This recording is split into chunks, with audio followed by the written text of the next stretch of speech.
Lições Bíblicas Adultos.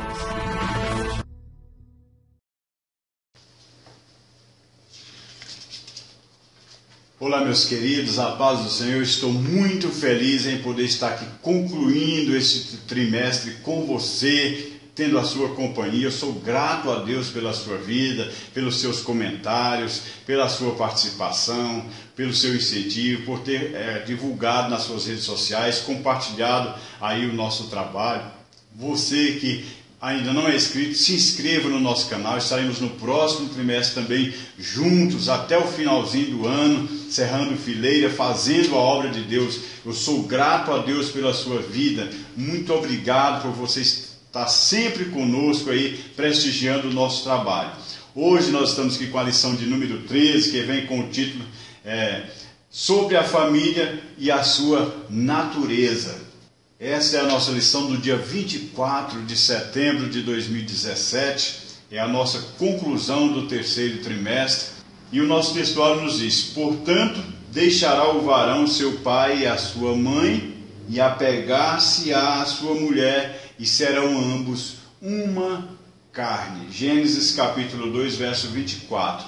E a nossa verdade prática nos diz: o casamento foi instituído por Deus e ratificado por nosso Senhor Jesus Cristo como união entre um homem e uma mulher, nascidos macho e fêmea. E a nossa leitura bíblica está em Gênesis, no capítulo 2, versículo 18 ao versículo 24. E temos como objetivo geral apresentar o ensinamento bíblico sobre a origem e propósito da família. E objetivos específicos são 4. Nós temos que mostrar a formação do ser humano, explicar a origem da família e o papel da mulher na sociedade israelita, especificar os princípios básicos da família e conscientizar os crentes acerca do desafio da igreja hoje. A família, meus amados, é assunto de interesse geral de cristãos e não cristãos, de religiosos e não religiosos. A família é a célula máter da sociedade.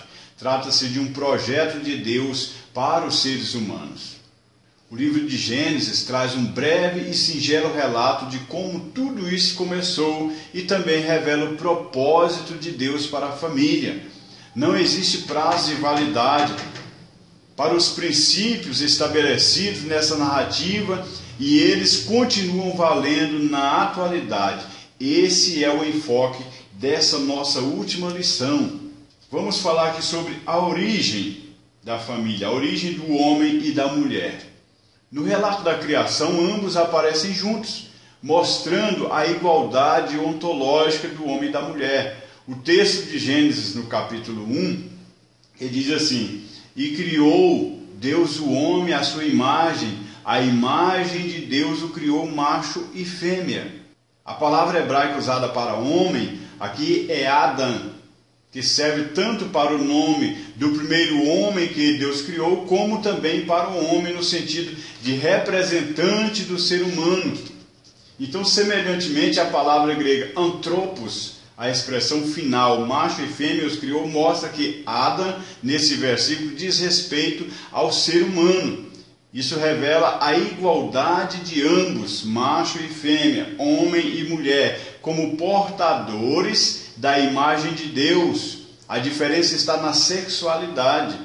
Ao reunir esse casal, Deus instituiu o que chamamos hoje de casamento. Então, o nosso ponto central nessa lição é o casamento entre um homem e uma mulher foi instituído por Deus. Vamos ver aqui a formação da mulher. A Bíblia nos conta como a mulher surgiu na história humana. Curiosamente, a formação da mulher não aparece nos antigos registros do Oriente Médio.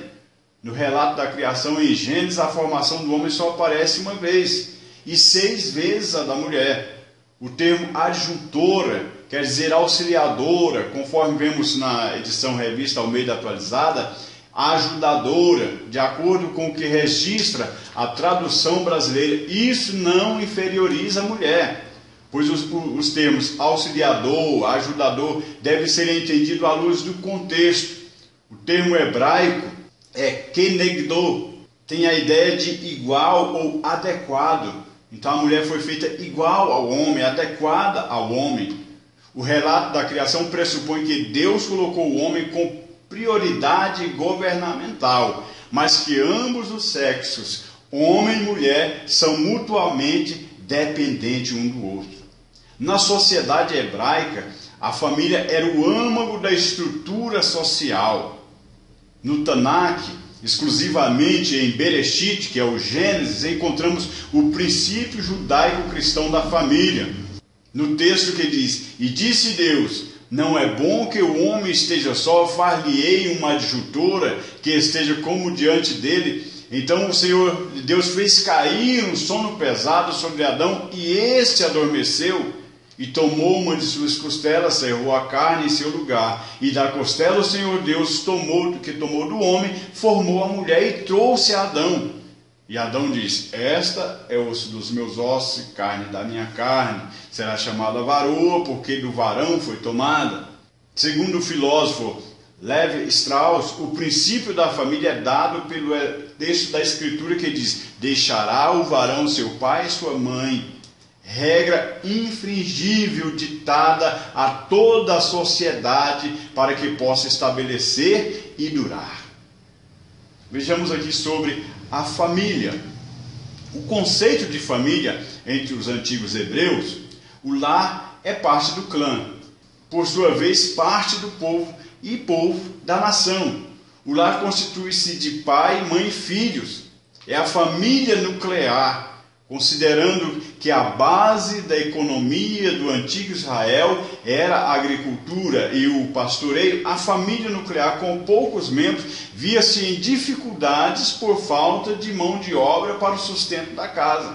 Por isso ela poderia se estender com parentes próximos, tios, primos, ou com 2 ou mais gerações vivendo juntas. Então as casas descobertas pelos arqueólogos mostram que essa família ampliada era formada em média de 15 membros. Quando se tratava de famílias ricas, acrescentavam-se servos estrangeiros, como no caso de Abraão, que tinha muitos servos, ou como previsto na legislação mosaica. Saul, por exemplo, aparece na Bíblia com a menção de seu pai, avô, bisavô, trisavô e também da tribo. Vejamos o papel da mulher na sociedade israelita. A tarefa do homem e da mulher era a mesma, sendo que a mulher cuidava da casa e ajudava o marido nos trabalhos diários para o sustento da família. A sentença divina, por ocasião da queda no Éden, ele diz: "E a mulher diz: multiplicarei grandemente a tua dor e a tua conceição. Com dor terás filhos, e o teu desejo será para o teu marido, e ele te dominará." Isso significa que a mulher se dedicaria ao trabalho da mesma forma que o homem e também à maternidade.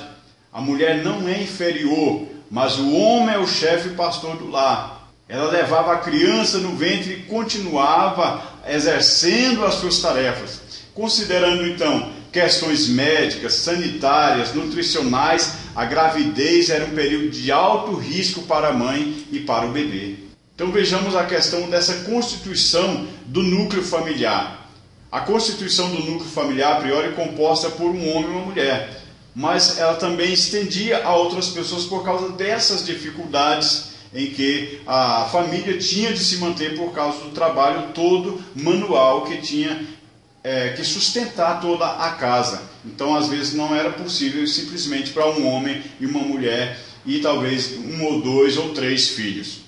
Então a família era às vezes estendida além do casal. Eles tinham os tios, os primos, como no caso nós citamos de Saul. Falemos um pouquinho sobre o casamento.